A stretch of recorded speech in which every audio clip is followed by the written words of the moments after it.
A las 21:09, el Lake Illawarra choca contra el puente.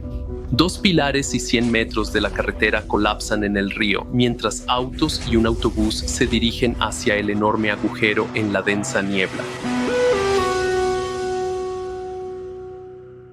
Hobart es la capital de Tasmania, una isla frente a Australia. Las dos mitades de la ciudad están divididas por el río Derwent. La mitad occidental de la ciudad es la más grande, concurrida y poblada de la ciudad. La mitad oriental es la más pequeña y en 1975 era principalmente una zona residencial conocida como el suburbio de Clarence, en la época en que ocurre esta historia. La orilla occidental tiene poco más de 10,000 habitantes, mientras que la oriental cuenta con cerca de 40,000. Todos los días, una buena cantidad de residentes del este cruza el puente de Tasman en auto hacia los distritos comerciales del oeste. En las décadas de 1940 y 1950, las dos secciones de Hobart estaban conectadas por un puente flotante. Terminado en 1943, el puente flotante y elevadizo de Hobart fue el primero de su tipo en el mundo. A mediados de los años 50, la ciudad requería un nuevo puente por el aumento del tráfico.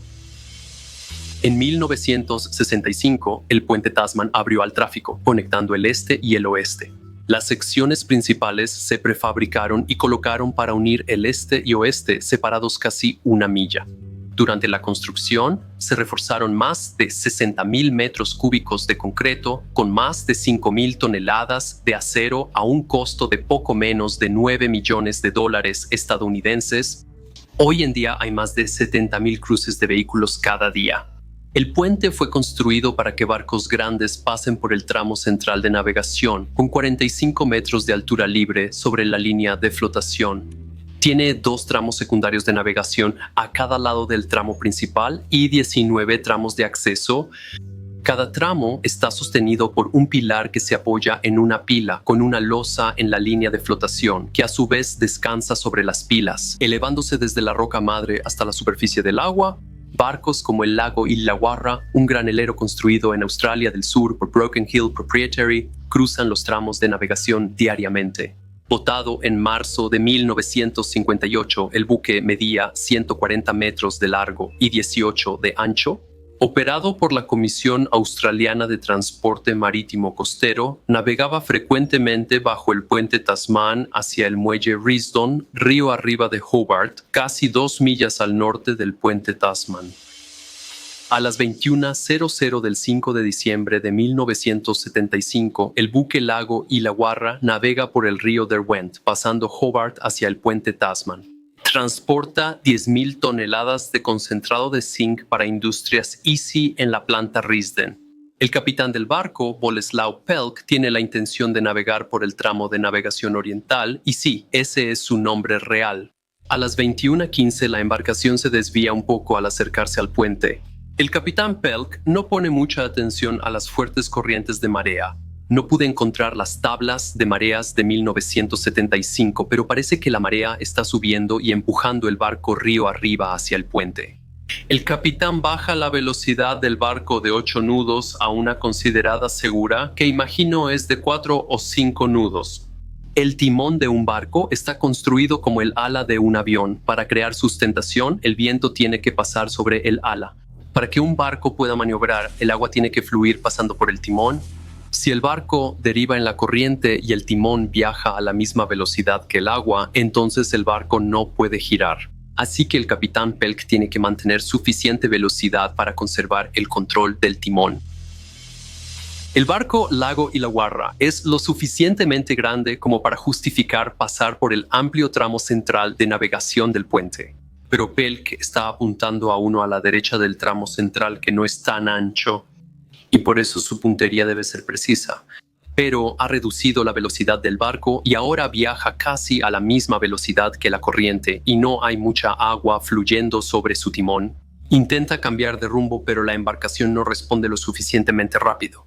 En un último y desesperado intento por evitar chocar con el puente, Pelk ordena máquina atrás, lo que disminuye la velocidad de la embarcación hasta igualar la de la corriente, y pierde todo control sobre el timón. La embarcación deriva en la corriente hacia el puente a mitad de camino entre el tramo central de navegación y la orilla este. Chocando con la base de los pilotes de los pilares 18 y 19, los dos pilotes sostienen 3 tramos de la carretera. 127 metros de concreto y metal chocan contra el río y la cubierta del barco. En minutos, el lago Illawarra se inclina a estribor y se hunde en 35 metros de agua. Durante la colisión, la noche del domingo, había pocos vehículos en el puente. No hay autos circulando sobre el tramo sostenido por los pilotes 18 y 19 cuando esas secciones colapsan.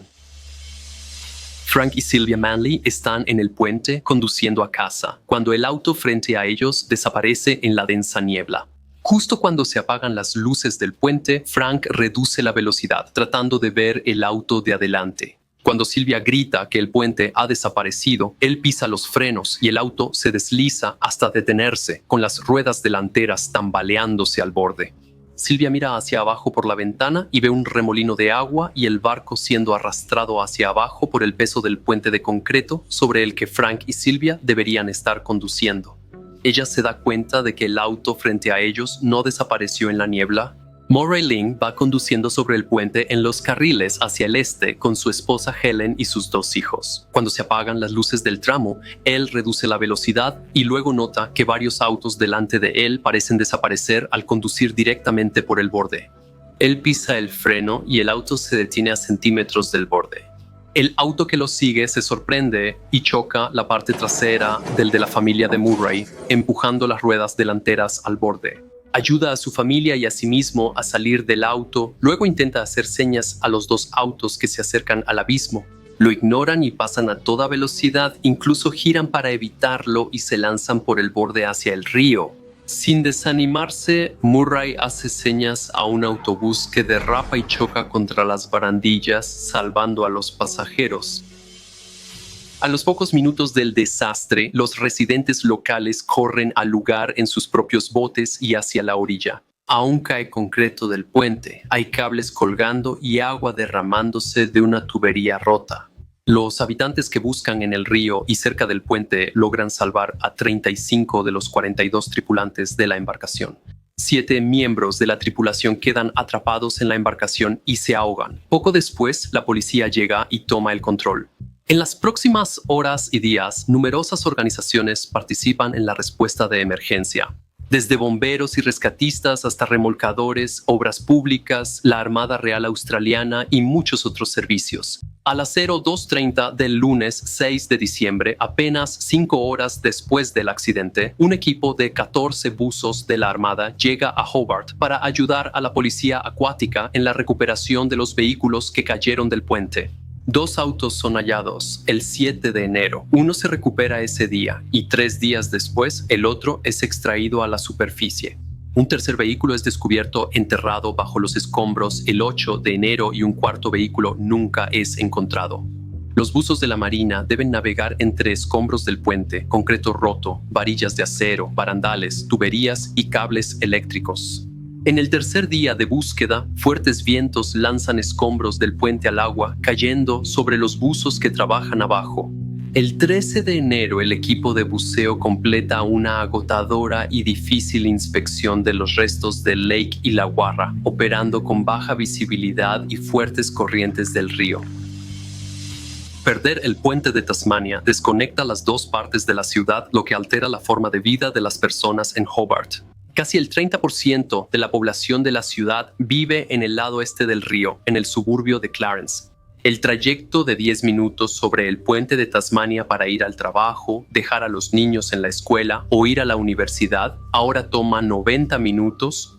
Una compañía local de ferries comienza a operar servicios a través del río y continúa durante toda la noche. La Comisión de Transporte Público de Sydney envía 3 ferries más que se ponen en servicio, pero tienen dificultades para mantenerse al ritmo de la cantidad de vehículos que hacen fila para cruzar hacia la ciudad. A pesar de los servicios de ferry, los residentes de la orilla este se sienten aislados. La mayoría de las escuelas, hospitales, cines, restaurantes, museos y oficinas gubernamentales de Hobart están en el oeste. Durante los 6 meses posteriores al accidente, el crimen en el lado este del río aumentó un 41%, mientras que en la orilla oeste disminuyó. Un año después se inauguró un puente temporal de 2 carriles que conectaba las orillas este y oeste del río Derwent.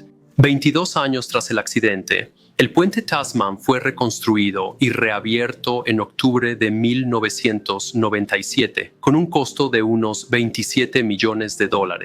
Debido a la cantidad de escombros en el lecho del río, la pila 18 no fue reemplazada. Las pilas 17 y 19 fueron reconstruidas y fuertemente reforzadas. Se construyó un tramo nuevo de más de 85 metros entre las pilas 17 y 19. Se colocaron defensas absorbentes en las cabezas de pila del tramo principal de navegación. Hoy en día, las embarcaciones de cierto tamaño deben tener un práctico local y un remolcador, y cuando pasan grandes embarcaciones bajo el puente, el tráfico se detiene.